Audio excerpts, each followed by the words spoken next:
Do you want to learn how to make your social media campaigns go viral? Tune into This Week in VC. My guest, Jon Steinberg, President, BuzzFeed.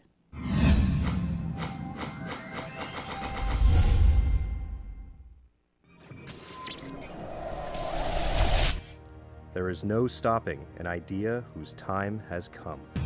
But the best entrepreneurs don't stand still with an idea. They get to the business of getting things done. So step forward with your idea, and when you're ready, sit down and tell me how you want to change the world. This week in Venture Capital. I'll tell you about that later if you ask.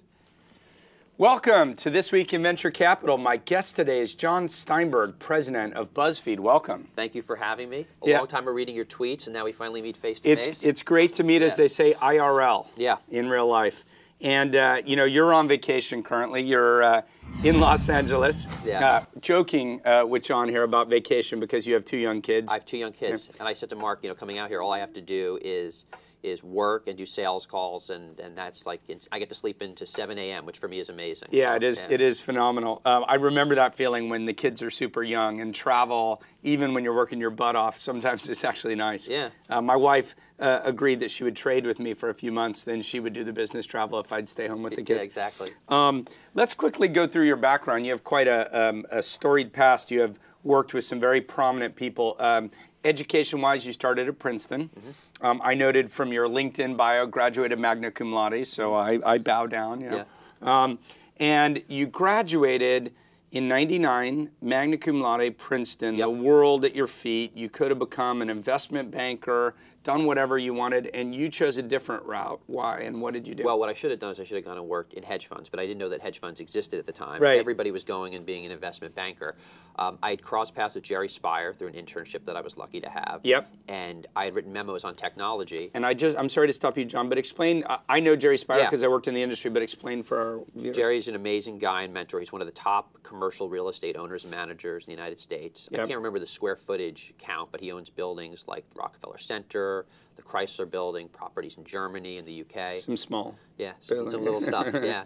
And I'd written a bunch of memos kind of off the side of my desk in my spare time about ideas for using technology in the portfolio.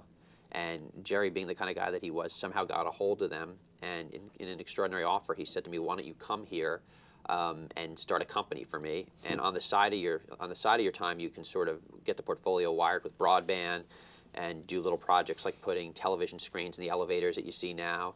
And it was basically the commercial real estate industry going through the dot-com craze. Right. And I went there and I did those little projects and also started the company with him. And so you were how old, 21? So you graduate college, I guess you're 21 or 22. Right. Yeah. And the company's Tishman Speyer, right? Yes. So Tishman Speyer being one of the largest property developers.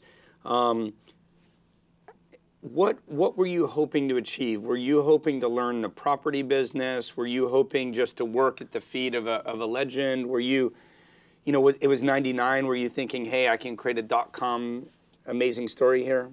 I think what I was thinking was that I really wanted to start a company. I really wanted to do something in technology. And I was taken with Jerry. I thought that he was an extraordinary guy. And I thought that even though real estate and technology was sort of a weird hodgepodge to me, that I could do a tech startup with a guy that I really admired and trusted, so that would be a good opportunity. And also, he was just saying, like, I'll put the full weight of my connections and portfolio behind doing this.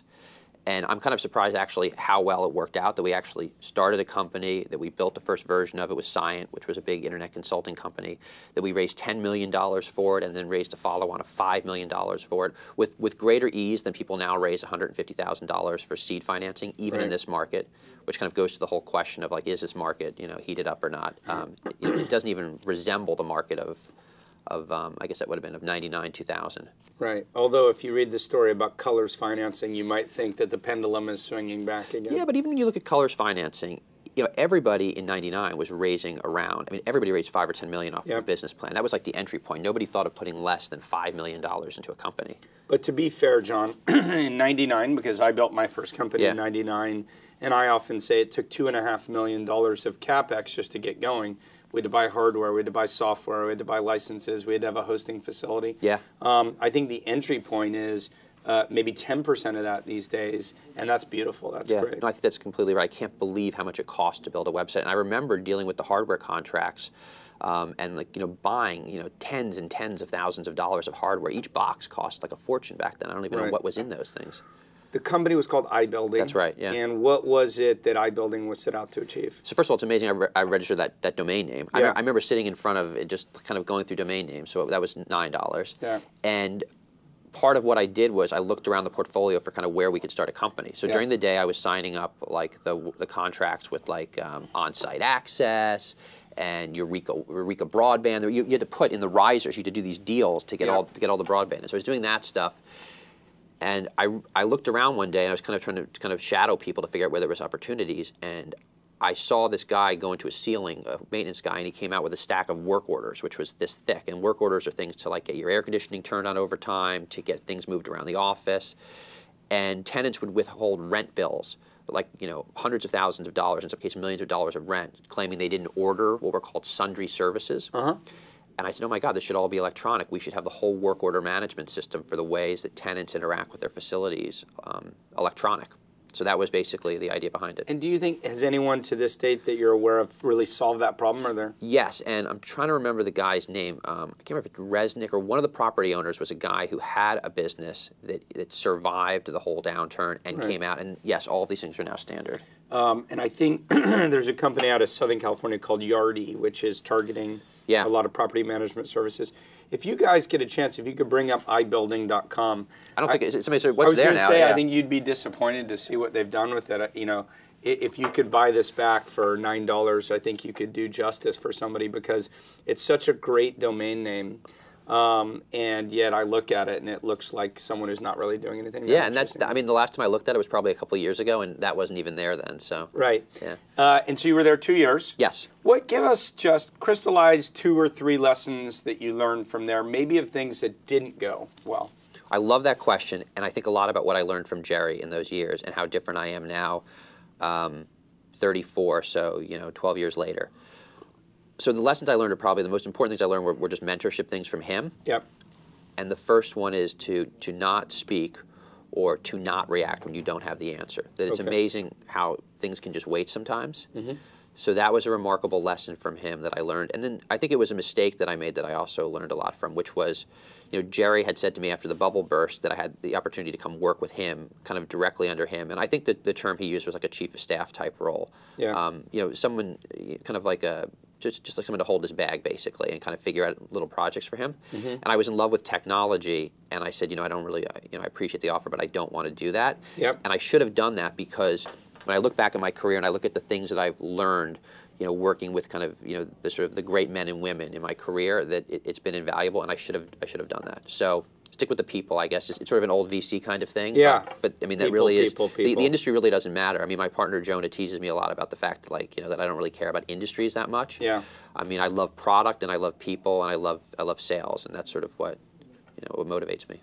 I think working with great people as mentors early in your career is tremendously important, whatever role that you go into. Yeah. I have talked about this. I wrote a blog post called, "Is it time to learn or time to earn?" And arguing that early in one's career, focusing on learning more than putting bucks in your pocket will pay off dividends in the long run.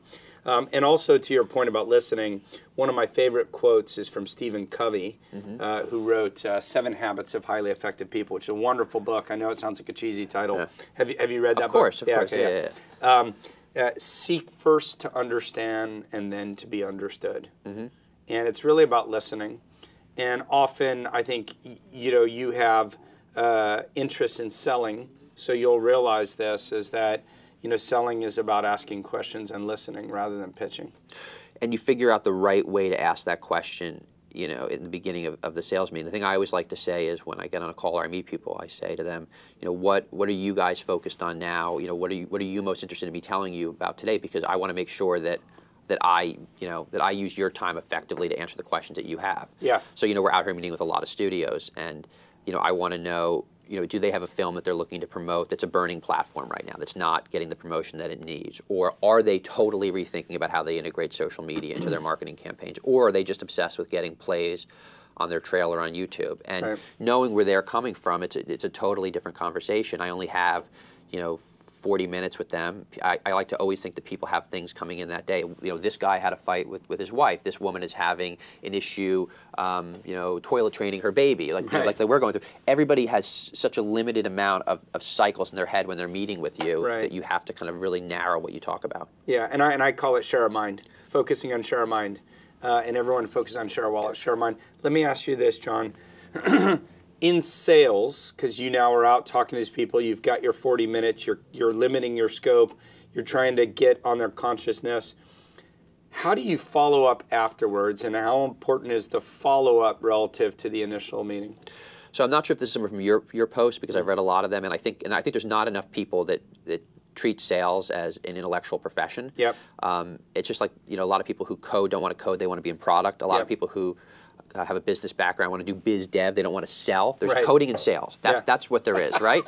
How do I follow up with them? I first try to determine whether or not it's worth it to follow up with them. Okay. I think that something I was reading recently talked about suspects and prospects. Yep. Was that your post? Or? I don't know, but I do talk a lot about suspects versus prospects. And it's a difference between people who can buy and people who will buy. And if somebody's just clearly not that interested and it's going to be going uphill, there's a lot of greenfield available, I try to move on. So I follow up with the materials that I said I would follow up with.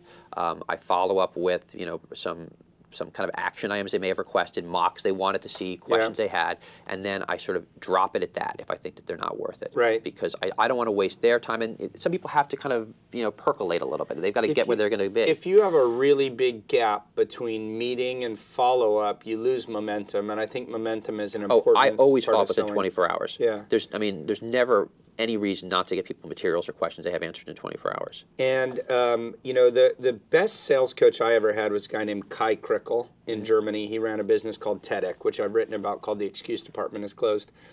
And he used to say to me, sales is about testing, because you're constantly testing whether or not the other side is really engaged or interested. And you know the 3 rules of sales, right? Qualify, qualify, qualify, right? Because you have limited time and capacity. And if your selling cycle is not aligned with their buying cycle, you have to move on. That doesn't mean your company shouldn't be interested in them. It should mean you throw it over the fence to marketing to keep them warm, so when their buying cycle comes on, you can focus on them. But this idea of qualifying is really important, testing whether they're a buyer. And you don't want to harass people either. So, that's the other thing. You've got to, you want them to remember you fondly and remember that you had something that they weren't interested in at the time, or maybe they didn't like at the time, but at least have that kind of positive recollection of you.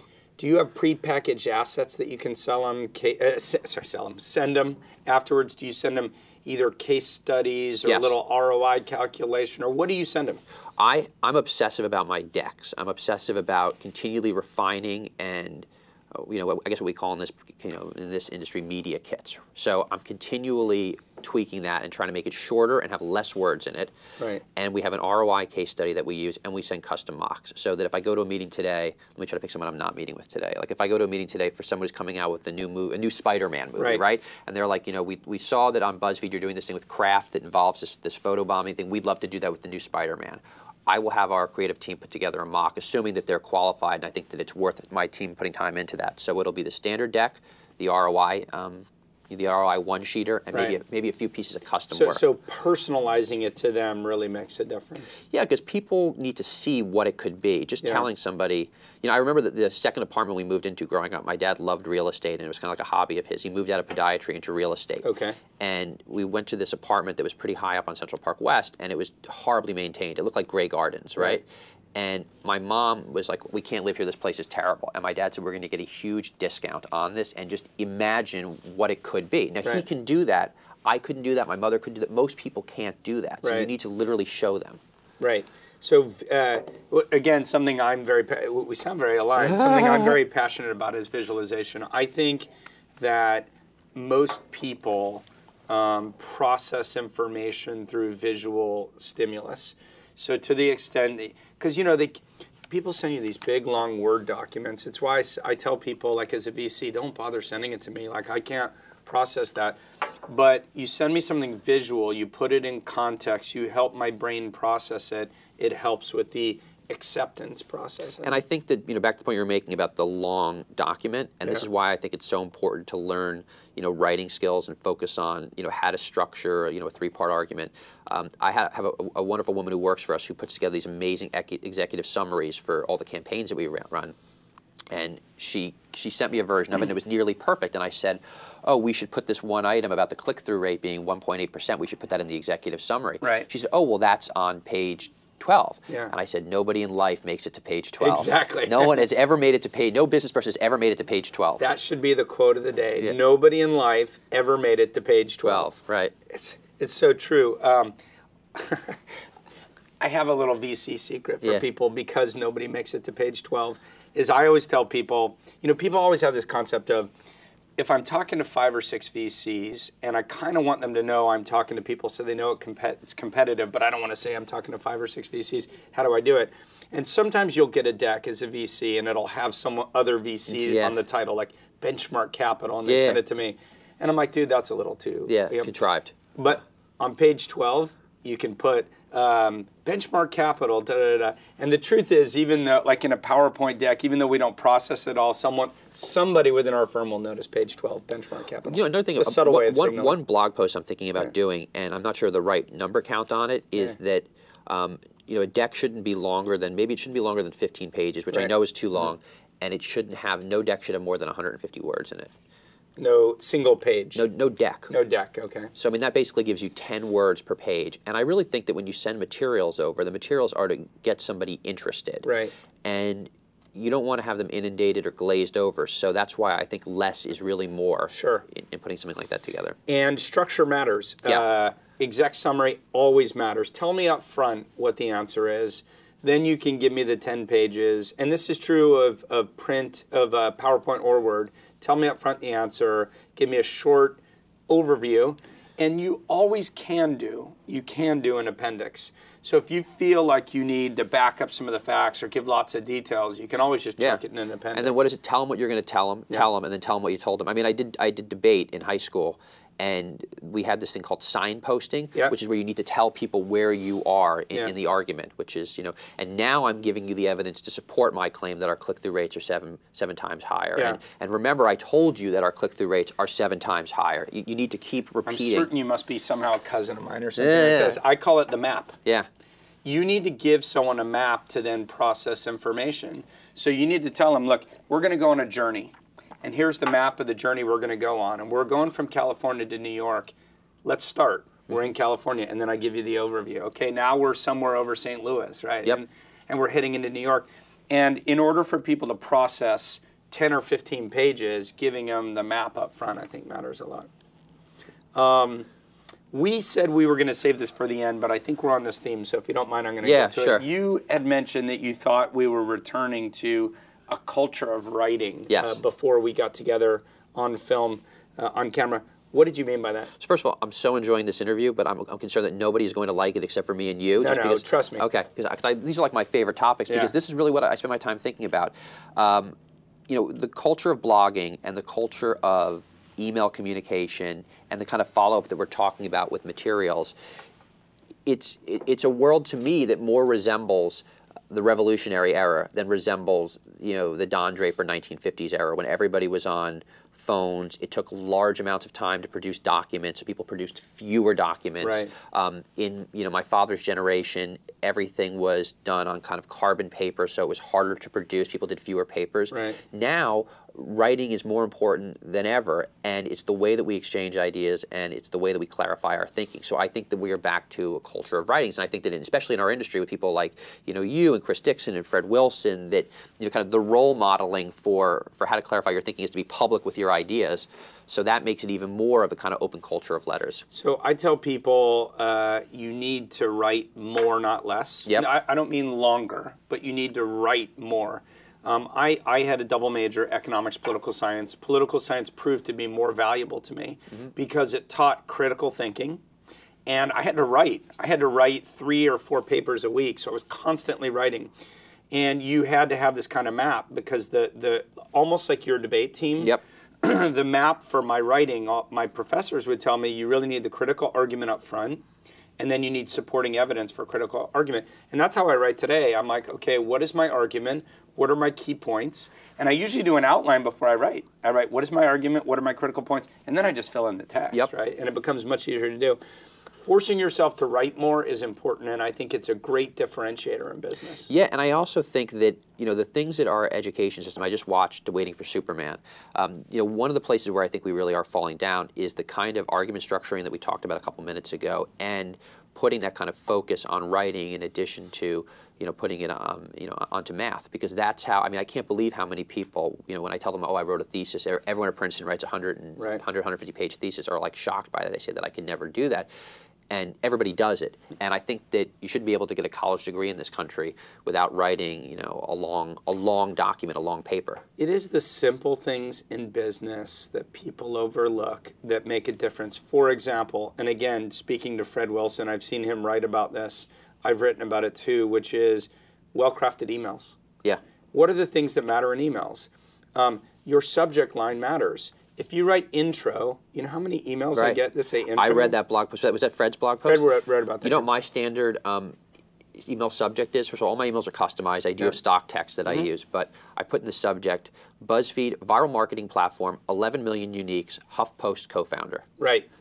Those are your catchphrases. Right? You put that in the title, like who's not going to open that? If they get that and they see we have 11 million uniques, they think, okay, well this guy is worth, this site is worth my acknowledgement, right? Yep. They see HuffPost, Jonah being a HuffPost founder, they say, wow, it's backed by a credible guy. I know HuffPost is major, right? And I put viral marketing platform, and I think viral is a word that's controversial. We have a lot of brand equity in it, so I continue to use it. I think even though it could go either way, they want to get their ideas spread socially. They want to learn more. So that's my subject. So you need a hook. The subject line is so important and so misunderstood. Another tip I give people is if you're sending something to 8 people that requires action and you want 8 people to take action, if you send it to 8 people or it looks generic, 6 of the people will think to themselves, well, he's asked a bunch of people to do it, so I don't really have to do it. So I always tell people, and I do this all the time, if I'm asking 8 people for help on anything, I write 8 emails. Yep. I might have the same text in each one with a Dear John at the start or whatever. I often will do the first sentence just customized to each person. It takes a little bit more time, but if you care about the effort of what you get out, you need a little bit of tailoring. Yeah, and I always use people's names in the email as well, which is a Dale Carnegie kind of thing, which is everyone's favorite word is their name and their. If I have to send an email to a few people, and even if it looks awkward, I write Jane, Jim, Bob, and Harry dash. Blah, blah, blah, blah, blah, blah, blah. But I agree with you, because when you send an email to 4 people, it gives everybody the opportunity to sort of... It's what they call tragedy of the commons. Commons, yeah. So really, and people do it all the time, and I try to coach people. And again, these are the simple communication tools that make a difference. When you write, if you write 8 or 9 paragraphs, and I open that email, and I look at it, I'm like, oh, I've got 60 other emails, and I'll just move on to the next, thinking I'll go back to that, but you never do. Yeah. So actually, that's a good question, because thinking about sending it to each person, if you were to have a meeting with a client, and again, let's pick somebody that we're not working with. So you went to a meeting with Cisco, okay? And you're in a room, and they're like, Mark, we love this, blah, blah, blah. Can you send us mock-ups on this idea, and this idea? And they send you, and you say, okay, great, just send me some creative assets for my team to work with. And Jim sends it out to you, and he CCs 4 people from Cisco. How will you send back those materials? Will you send it back on one email or on 4 different emails? For me personally, if that person wrote and CC'd 4 people, you are enabled to send it back to everybody all at once. I wouldn't send those individually. And I'm not asking, I probably don't know those other people. Right. So I'm not entitled to ask for them to take an action. Okay. So that I would just respond. Okay. When I'm writing to a group of people and I say, I really need your reaction to A, B, and C, or, you know what, like when I'm inviting people to a dinner, I don't do a group invitation. I always do personal invitation. So I try to personalize wherever I can. But in that situation, I think it's appropriate to respond to the group. Do you do handwritten notes?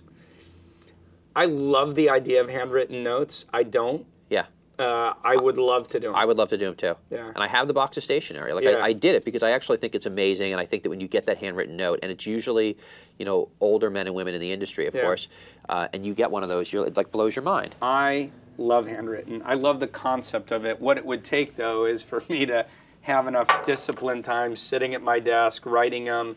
Then someone has to deal with getting the address on an envelope, putting a stamp on, and getting it out the door. And unfortunately, those are barriers. Again, I will say, though, at a minimum, I write very personalized emails. So not good enough. Yeah, right, not good enough. If you got time to write yourself, you should write yourself. But these things matter. So the other thing that people don't ask, that people need to learn about writing is the art of the ask, okay? So when I get an email, my first thought is, okay, what do you want? Like in a not awful way, I'm like, I'm here to help. What do you want, right? Right. And you're just parsing through the email going, I just don't understand what the fuck he wants from me. Like, why have you sent this email? If you send an email, you should have an ask. Yep. I'm not saying you have to ask for big things, but like, John, why am I sending you this email? Right. I might say, hey, John, I'd love for you to appear on This Week in VC. And that should be my opening, right? Right. Well, and in some cases, the ask is a passive ask, right? Yeah. So, I mean, in most of the cases when I email the board members, like updates on things, Yep. I put the asks up top, Okay. right? Which is what most board members want.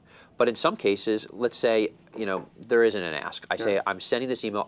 I want you Just to be, for information. I want you to be updated on where we are on these things, and it's Yep. clearly broken out. And in that case, the ask is, I just want you to be updated. You have the ask. Right. But you need to state that up front. Right. I will often write, this is FYI only. Yeah. And as my opener, this is FYI only. Because I like it to be clear. I try to not to be a time waster. I want it to be clear to that person. Right. What the objective is. Yeah, and I think that, you know, it's funny, when I was doing the EIR thing, it's like people are always asking for, like, how do you get into a VC, and how do you get the VC to listen to your pitch, and all these things, and all of the whole idea of coming in through a trusted referral and all that. I mean, that gets talked about ad nauseum, but nobody talks about all of these ways of how do you communicate when you're trying to sell anything, which effectively is what you're doing when you're trying to pitch a VC. Yeah. I think the other weird thing for me is, why are you meeting? Yeah. So I like to say every meeting has an objective. And here, I got to tell you, 70% of people make this mistake. I'm making that number up, but it feels like it. They'll ask for coffee or whatever.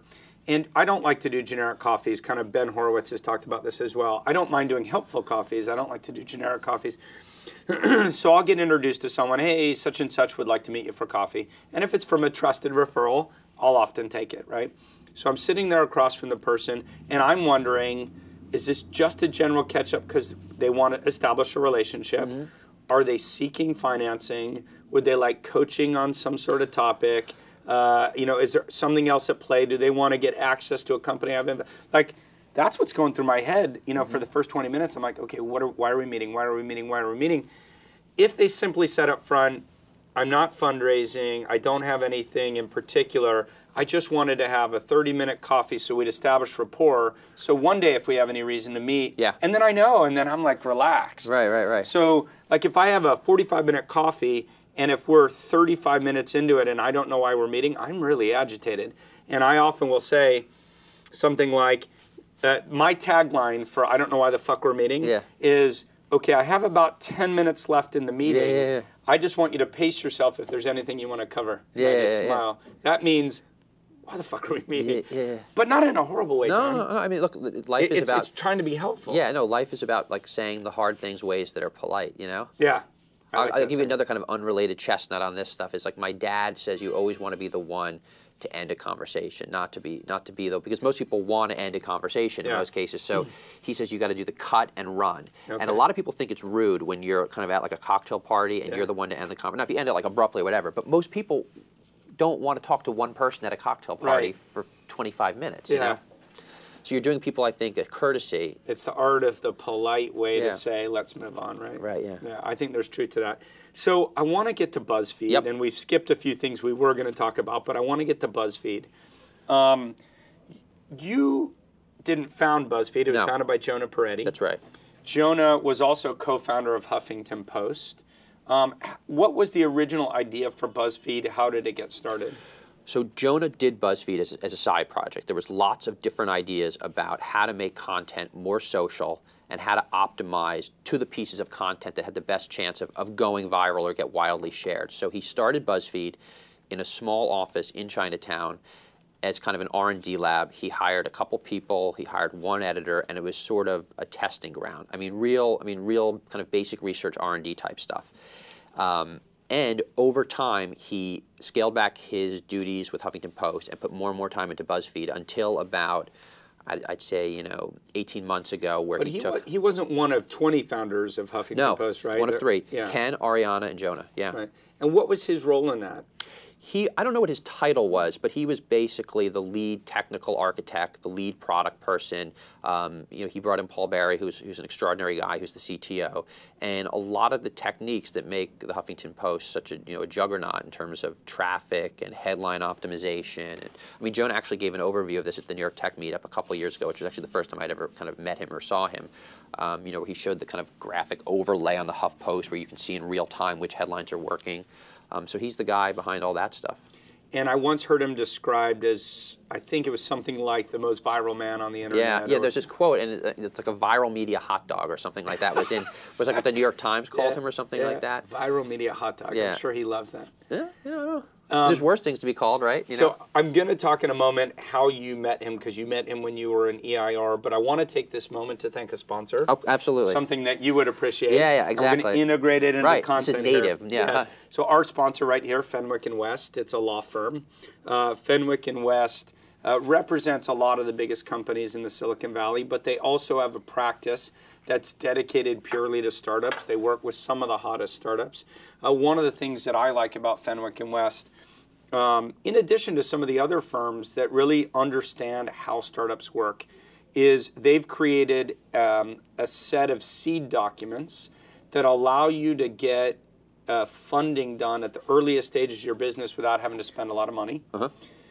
They blog, and so they try to educate the community. I know Ted Wang has done a blog post on why he believes pricing rounds is more important than convertible debt. And it's a very sensitive topic, and it's one that as a VC, I'm passionate about believing in pricing rounds, and I've argued for it. But people perceive that I have a vested interest in the topic. A law firm, if anything, has a vested interest in high legal fees. But here Fenwick & West are leading by saying, actually, we believe in things being cheap early up front, and we believe in pricing, and here's why. And I thought that was pretty courageous. So when you find a law firm that works the way that you do as a startup, that is willing to take risks with you, for me, those are the kind of firms that you want to work with. I think picking your lawyer is a really big thing, and having a great working relationship with your lawyer, where you're able to work with them through the markups, and they're responsive, and they understand the timetable that a startup is on. It's vital. And one of the, I'll just give one tidbit for working with lawyers, which is often what you have is a partner who comes in and pitches you, but the person who does the bulk of the work is often like a junior associate. The senior person in a law firm always reviews the documents, but the person who does the bulk of the work is more junior. So if you're establishing rapport with that senior person, thinking about working with them, if it's someone like Sam Angus at Fenwick & West, which is who I worked with when I was doing a startup, I always said, I want to meet your junior guy who's going to do all the drafting, and his junior guy was phenomenal. And you have to have established rapport with both. Switching back to content. Okay. You were an EIR at Polaris. Yes. Why did you choose to be an EIR? It was an extraordinary opportunity to leave Google, where I was in kind of a highly structured role, and get immersed in the startup community in New York in a way that offered me more flexibility. And Polaris was opening up Dogpatch in New York, and I met with Peter Flint and Hirschland and the whole gang there, and we really had a simpatico view of how things could be, and it just offered an amazing opportunity. Were you helping them open and operate Dogpatch? Yeah, so did a lot of events and worked with Peter to find the companies to put into Dogpatch, and kind of launched it with him. In the way that maybe Dave Tisch is doing with Techstars? Very similar to what Dave Tisch is doing, yeah. Yeah, so a small appeal, which is... I'm a mentor, so yeah. A small appeal. Well, I'm going next week to New York, and I agreed to spend 2 days with the Techstars New York team, just because when I met Dave Tisch, I had almost like today, I had this meeting of the minds. I'm like, oh my God, this is the guy I should be working with. Yeah. And so I said to him up front, I said, when you run your next program or you run your first program, I'm going to come hang out for a couple of days and spend time with the companies. I made that commitment. And then, unfortunately, like all commitments, they come due, right? So their demo day, I think, is April 11th or something like that. So I'm like, okay. It's March the 29th. I got about 12 days to get 13 days to get my ass out there. Yeah. So I'm going next week out of the commitment I made to them, but I'm excited to spend time with those companies. But my appeal is this. Launchpad LA, I've run for 2 years in LA. We're going to kick off the third year. Everyone keeps asking me when. I'm looking for my Jon Steinberg. I'm looking for my David Tisch. Yep. And I've had a couple false starts. Once we have that person, we have capital, we have facilities ready to go, we're really excited about it. I need to find that person. And I think it's critical to getting it off the ground. Yeah, I mean, I think it's a great opportunity for that person. You know, it's a different kind of EIR. You know, I mean, you're looking for someone who's kind of, you know, younger and more. Yeah. You know, not the kind of EIR where you've sold a company for, you know, $2 billion. Exactly. And I mean, it's a lot of work doing these programs. What I'm looking for is a 2-year commitment. I could see it being a year to 18 months, but I'm looking for that commitment. What you get out of it is a set of relationships. I mean, yeah. Dave Tisch, I'm sure, knew tons of people, but you know, I think he knows tons of people times 4 now. You know. Yeah. Yeah. And I guess you met a lot of people through that process. I mean, it was unbelievable, and I mean, a lot of the companies that, you know, I've seen kind of go through Dogpatch and now kind of go on to, you know, do their rounds and, you know, kind of chug along. And, yeah. Yeah. One of the guys you talked about was Daniel. That you met through that. Oh, yeah, so Dan Grunberg, yeah, who was at EcoVenture, which got renamed Zozy, and now to see them do this amazing group deal with Facebook, yeah, for group buying of kind of trips, broadly phrased. But he started in Dogpatch, New York, right? So the company was humming along for a little bit, and Dan was sort of a solo man in New York because the bulk of the company is based in San Francisco. Right. So he took a desk and was a really active participant and really active with the community. You know, another company was Jive, which is a kind of a socially enabled job platform, with Joe Essenfeld, and now he's kind of grown significantly, and that site's doing pretty incredible. But BuzzFeed was not in Dogpatch? No. So how did you meet Jonah? So just, you know, as part of the role as an EIR for Polaris, I was just looking for deals in New York to introduce them to, and we got introduced to Jonah. It came in through other principals at the firm in Boston, actually, I think. And Peter and I went there and we met with Jonah, and then I had subsequent meetings with Jonah, and just I loved the idea of what he was doing, and I had kind of an instant, you know, sense that he and I would work incredibly well together. Which amazing is, you know, you meet someone briefly and you kind of don't know how well it's going to work. It's worked out incredibly well because we have such a nice overlap on the Venn diagram, and that's how I met him while we were looking at the deal for Polaris. Right. So you joined BuzzFeed. Let's talk about BuzzFeed. What is BuzzFeed now, today, 2011? So BuzzFeed is a destination site that surfaces the hottest content on the web, the most socially shared content on the web. And the way that we're able to do that is we have this enormous monitoring network and tracking code on leading sites like Time and AOL News and the Huffington Post and College Humor and on and on and on, 170, maybe close to 200 million uniques now of sites that we monitor, and we trigger onto BuzzFeed whatever the most shared, the most social, the hottest pieces of content are. So is it fair to say you're monitoring all these websites and you notice trends, almost like early alerts for you, and that it tells you that it has the propensity to go viral? Right. And then you accelerate the viral campaign by bringing it to BuzzFeed? Yeah, and we're actually starting now. We've just hired our first couple guys who focus exclusively on math, which is to look at identifying things even earlier. We're looking more for acceleration of content, and we look for traffic that comes from third-party sources. If someone puts something on the Huffington Post front page, it's going to get a ton of traffic. Right. That's more of a lagging indicator, and it's more of a forced indicator. The more interesting indicator is something which is on a B page or a buried page that we start seeing accelerating traffic coming. Because if it wasn't forced on the home page, but you notice these early indicators, it tells you probably the content itself is high quality, right? Right, and that's how you find high quality or something that people are really interested in. I mean, that's how you find out about the Rebecca Blacks and things like that, which is it goes up there. People think it's not. You don't know who Rebecca Black is, do you? No. Oh my God! Yeah, it's like I get so. Rebecca Black is. I'm sure my wife does. Is this young woman? I think she's 13 or 14 years old, whose parents paid to make a music video for her. Okay. And it's kind of like, what's it called when you? It's like she self-published basically this music video, and it's gone remarkably viral, and people have remixed it and cut her face out and put her in things, and that's something that just kind of started out, and then people started embedding it on different sites, on the Huffington Post, on College Humor. Was the original one good, or was it?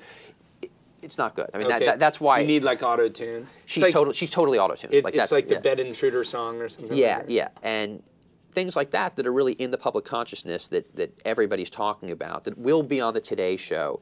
I like to say that we find things on Sunday morning that will be on the Today Show on Tuesday morning. Okay.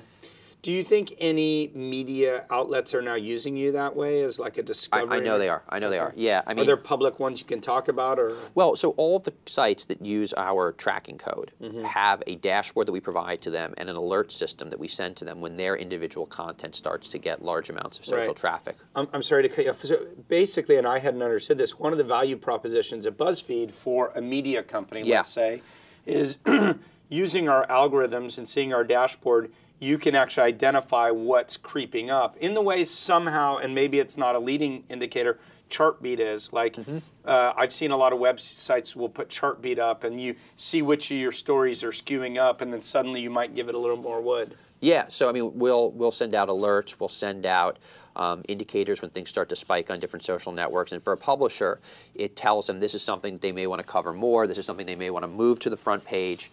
And in addition to that, we're obviously sending them traffic, because when things trigger onto the front page of BuzzFeed, we're not the biggest site, but at 11 million uniques, we're starting to get up there. We can send them back. You have 11 million monthly uniques? Yes, that's right. And do these websites have to pay to have your tracking software? Is that? No. Okay. So the publishers, we don't charge. We make our money off of branded content from Fortune 500 advertisers. We're giving the same thing to a GE or a Coke or a Samsung or an Absolute, all of which are clients. And we either track their content on their own site or we host their content on BuzzFeed. And we optimize the promotion of their content around whatever's being shared the most. Let's go ahead and look at your website. Yep. If you guys could bring that up. The top thing today, top 10 curse words used by teenagers, if you guys could click on that.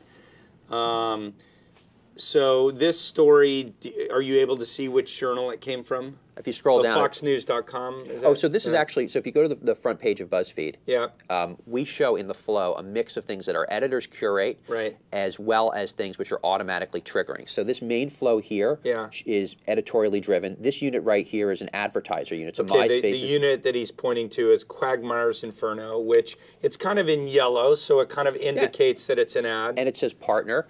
And this is MySpace, buying promotion for this new campaign that they're doing with Family Guy. Okay. And then if you look at Partner Buzz on the right, that is all content which is algorithmically being triggered off of partner sites. So we've got something coming off of Split Insider, something coming off of Huffington Post. But when you say Partner Buzz, partner is an advertiser, someone who's paying you. Partner is either an advertiser or a publisher partner who we're effectively giving traffic back to, which is why we clearly delineate that they're a partner. They're a partner, okay. And then if you keep scrolling down, that's a list of all the different partners that we're ingesting content from. Yeah. And we're actually coming out with a new version of the site which will more clearly delineate which is the algorithmic portion of the content and which is the portion of the content which is editorially curated. Can I do topical, top 10 curse words used by teenagers?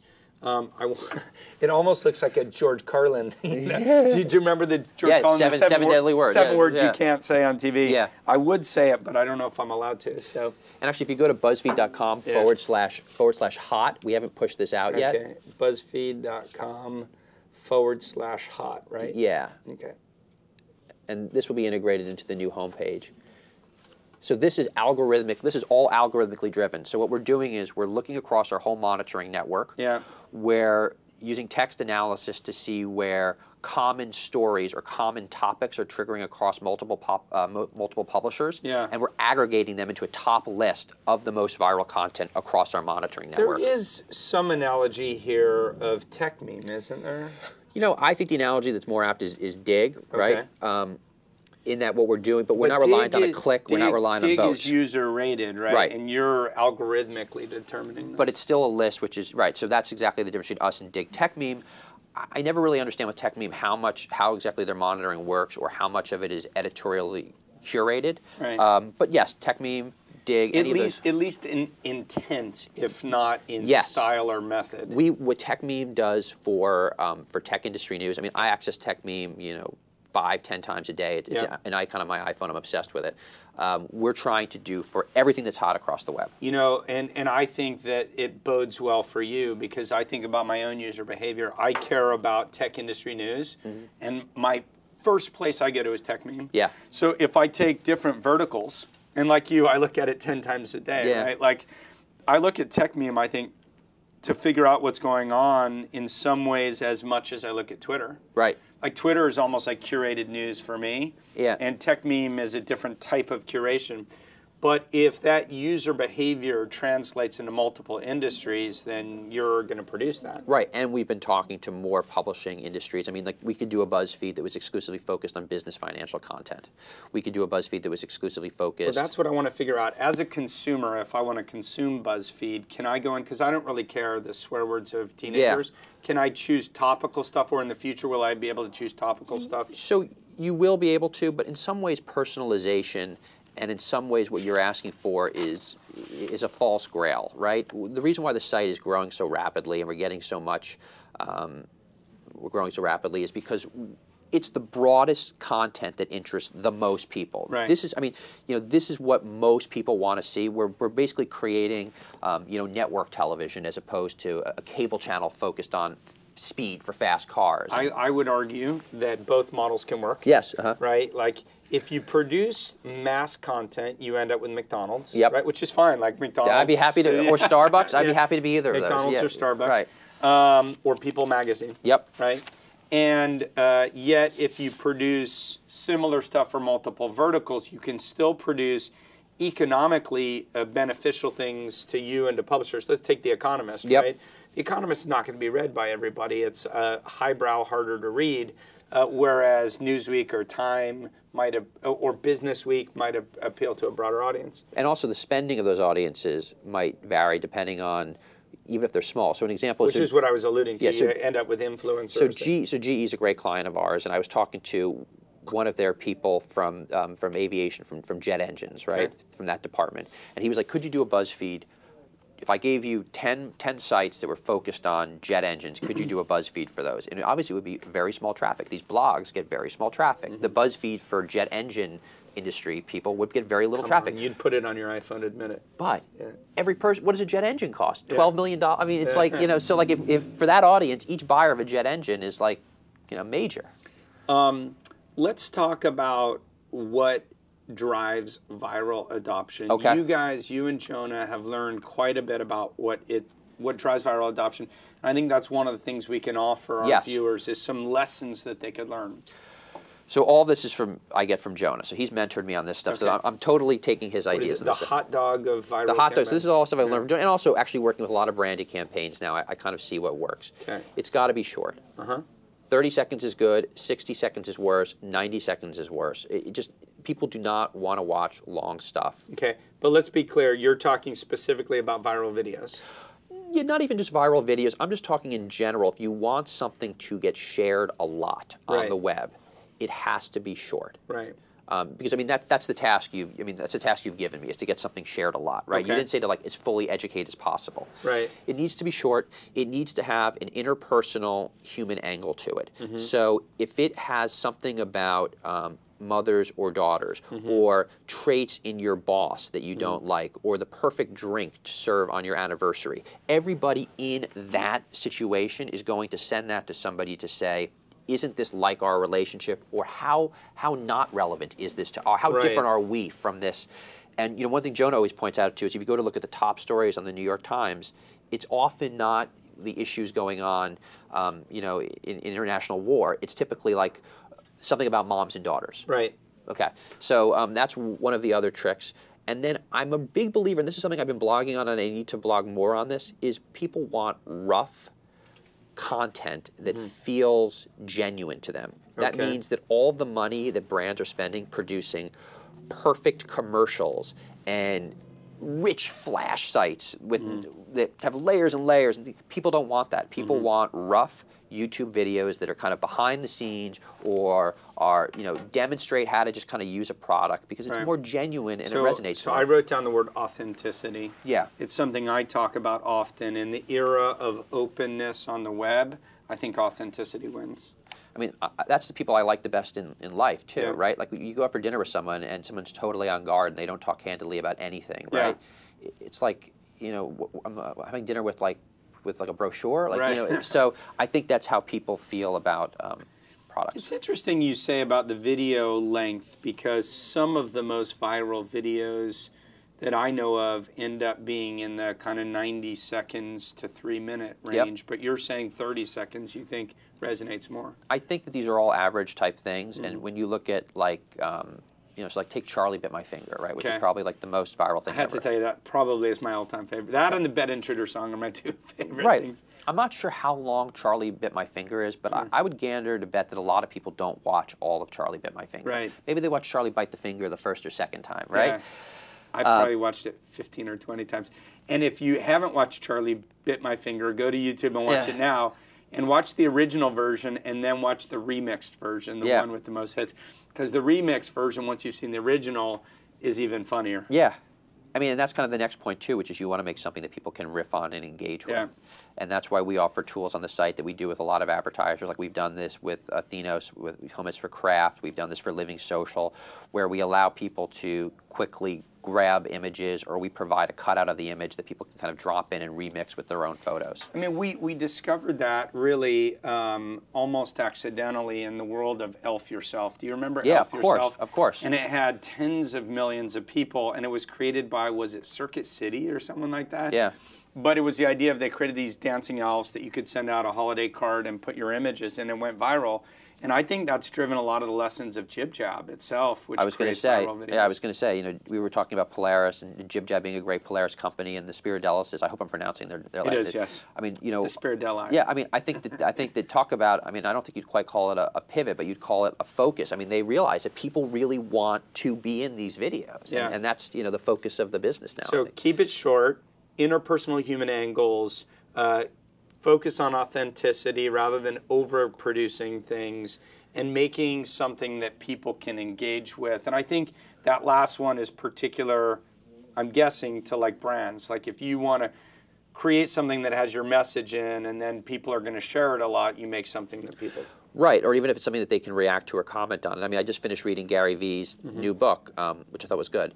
And he talks a lot about how, you know, you got to just give in to the fact that you don't have control over this stuff. Right. And that, you know, when you put stuff out there, there's going to be a few people, or maybe even half the people that will hate on it and not like it. Yeah. But at least they're reacting to it, you know? Yeah, exactly. What do you make of the Old Spice man? Like, why do you think, you know, was that, you know, did that follow these So principles? here's what's extraordinary about the Old Spice man, and I think anybody who works with big brands and agencies will agree with what I'm about to say.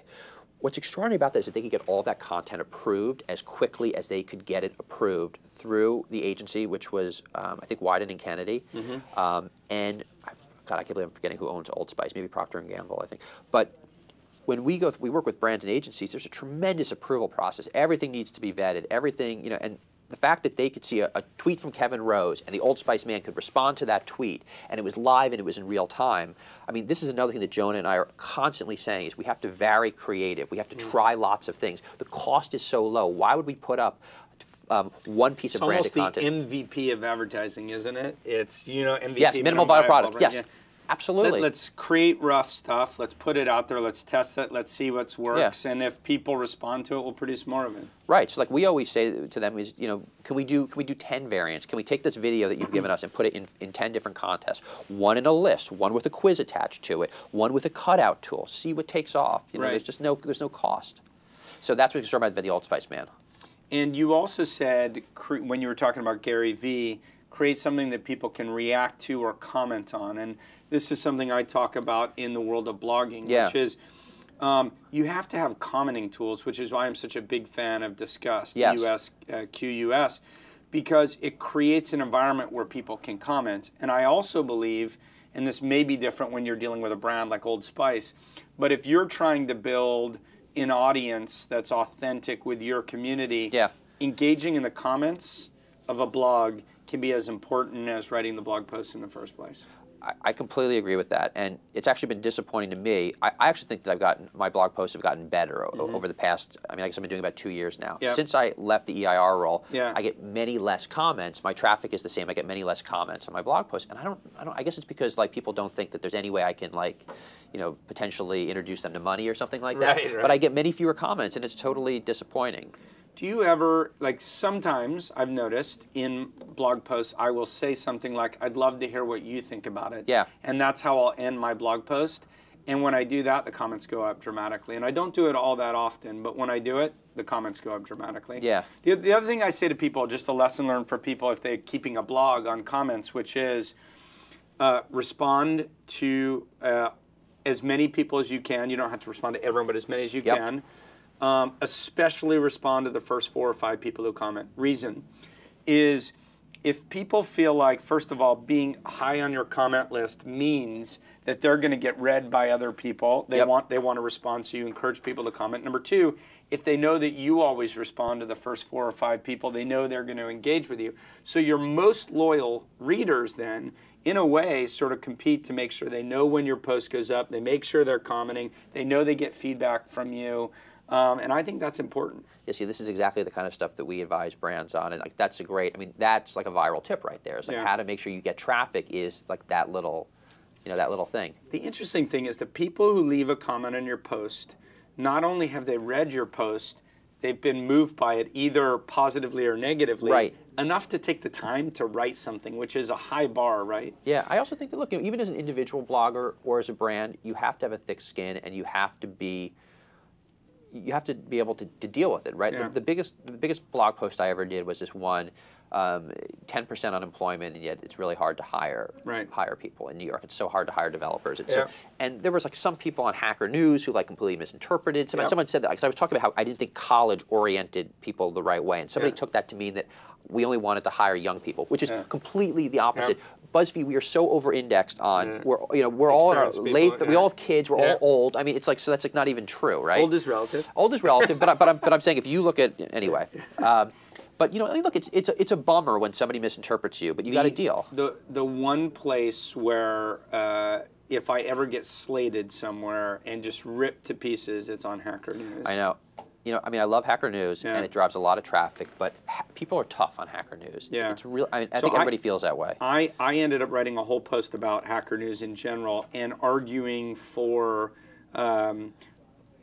communities that are not anonymous. Yeah. Because I believed that anonymity, people hide behind anonymity to hate others. Yeah. So if you look at, even if I look at Nazism and the rise of Nazism, where, collective groups of people can hate on an individual group of people, but each individual, when you're exposed, it's hard for you to then justify your behavior. Yeah.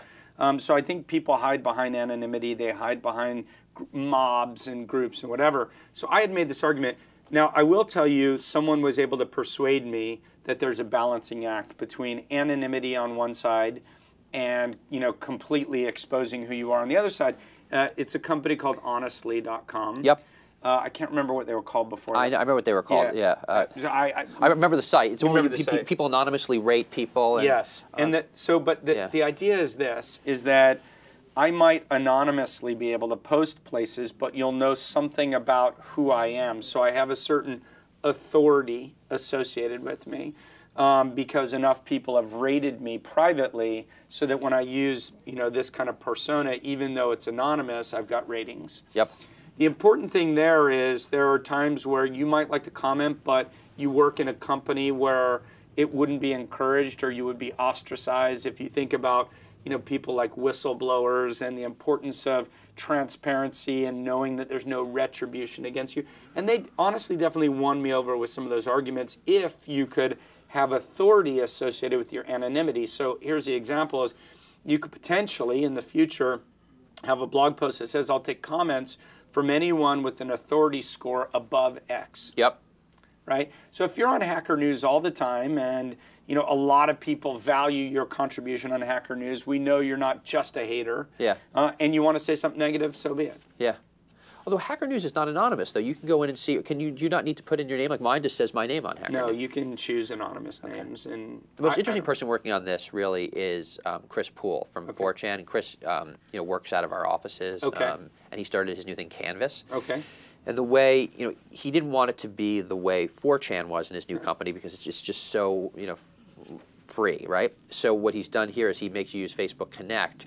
You kind of know that they know who you are, but he doesn't disclose your identity. And then that basically gives you a certain amount of freedom, but at the same time, it doesn't allow people to run totally amok.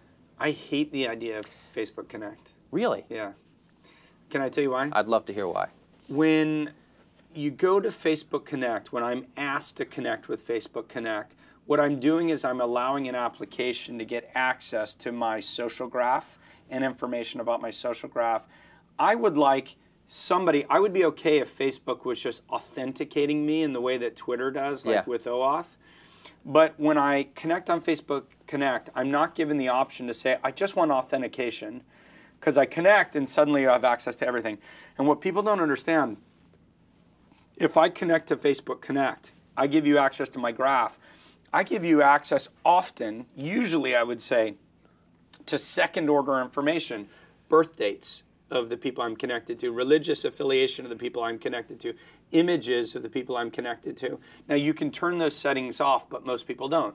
So most people who are connecting on Facebook Connect are not only giving away the potential of all their private information, but the people they're connected to's private information.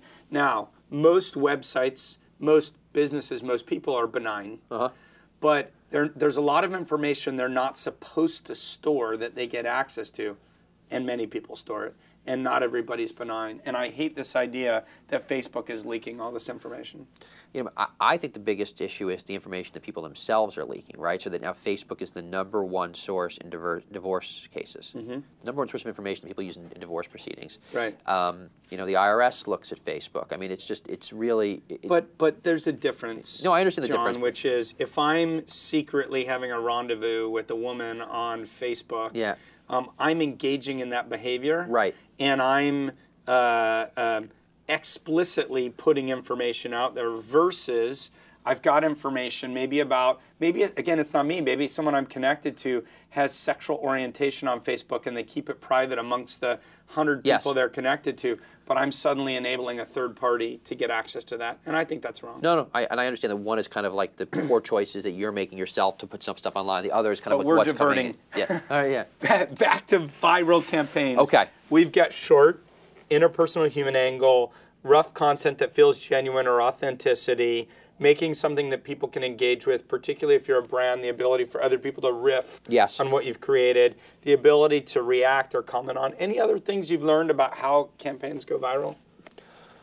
God, there's a lot. Let me think what else. People love lists. We're really big on lists. And now most sites put together slideshows. Users hate slideshows. And we give up the page views because... sorry, go on, we give up the page views because we want the users to be happy, and we think that uniques is a much more important number than page views. It drives me freaking crazy when people make you scroll through 10 pages. Our ratio of page views to uniques, and I don't want to misquote it, but I mean, you know, it's low, right? Yeah. But I could, or Joe, we could triple our page views tomorrow if we wanted to, and totally, we probably piss off the user, so we probably wouldn't effectively triple it. Right. So long lists of images, no slideshows. That's what users love. So here's the thing: the beauty of writing, going back to the age of, what did you call it? Age of letters. The age of letters, the age of writing. The beauty of blogging, of working in social media, even if you don't get a huge following, is the learning that you get. So here's the things I've learned. I've put out so many blog posts that didn't have lists, and I've done tons of blog posts that have lists. And not only if I have like bullet points, like here's 8 bullet points of how to get your blog read, right? Yep. Always gets more adoption. And if the title says top 8 tips to do blah, blah, blah, it always converts better. So I play around sometimes with the headline, and I'll tweak it 3 different times to see which gets clicked on more. Whenever you put top 10, top 5, this list, that list, it always, for whatever reason, we like lists. Yeah, I mean, these are just natural things that people gravitate towards. Another thing is everyone thinks that videos are what goes the most viral. Videos are never the most shared things on BuzzFeed. Right. Most shared things are images and things like lists. Because people in offices, you know, not everyone works in Silicon Valley or a New York startup. People can't watch videos at work. Right. Most people don't have headphones at their desk. Most people can't put on headphones at their desk in regular America corporations, right? So images and lists with images do better than videos. Well, here's another thing, okay? So every blog post I do, I put an image. Because I'm trying to get that mental hook. I want you bought into the story. So I feel like the start of my story needs to have something that engages you. Otherwise, why are you going to read? So I try to make the first 2 or 3 paragraphs like some hook that's interesting. But I try to put an image. It's like, okay, that's kind of funny. I get it. There's a story here, right? And I find a lot of blogs don't do images. I think images help. In your experience, do they? The first time I really thought about this, and I'm going to go back to doing images, I did them originally, and then I didn't. Mostly influenced by Fred Wilson because he doesn't do them, and I figured like, why should I do them if Fred doesn't do them? And in most cases, I don't have good images. OnSwipe, which is a great Techstars company in New York that takes your blog, it's a plugin in WordPress, and I have no investment or anything in them, and it formats it as like an HTML5 Flipboard type application. It takes little pictures and puts them in there, and it looks really crummy if you don't have images. And I think that for the tablet-based, for all these tablet apps that are going to ingest content, it's important that I start doing images again. So Fred has what I consider one of the best blogs on entrepreneurship, venture capital on the web. He's been doing it for so long. He has such an organic following. People go there every day with their cup of coffee. Right. And I think there are 2 lessons he could learn. And sometimes when you're that successful, you don't see. Yeah. The 2 things I would tell Fred, I will tell Fred, I'm seeing him next week. Yeah. Images. He may not want to take the time, so maybe it doesn't make sense. But I think images help sell the story. And copy of your title matters. And I can see he doesn't take the time to think about what would be a clever. I mean, he's also on a crazy publishing regime. I mean, every day, right? Every single day. Every single day. Maybe that's why he chooses not to, because it would be too much. Maybe he knows it, but it's too much of a. And he does a lot of it trade-off. on, like, on devices and stuff. And one thing I do for Title images, matters, really. Oh, I know. I mean, look. I mean, that's one thing that Jon is always talking about. Title does always matter, and it's like Alley Insider always has like these titles that are like. But they lack authenticity because they'll do a title, and then you get to the article, and you can see it was a bait and switch title. Yeah. I feel like it's okay to have a little bit of controversy in the title or a little bit of a hook. Yeah. But when you get there, the story better map pretty well. Yeah. No, I definitely agree with that. Although they get me all the time, and I'm like, damn it, I knew it was a. No, they're But they call it link baiting, right? Yeah, link baiting. That's what everybody calls it. But no, but they're one of my favorite. I mean, I read TechCrunch all the time. I read TechCrunch, Mashable, Alley Insider, are kind of my things. So we're gonna wrap. Okay. But I want to ask you before we do, what is the future of BuzzFeed? Where are you heading?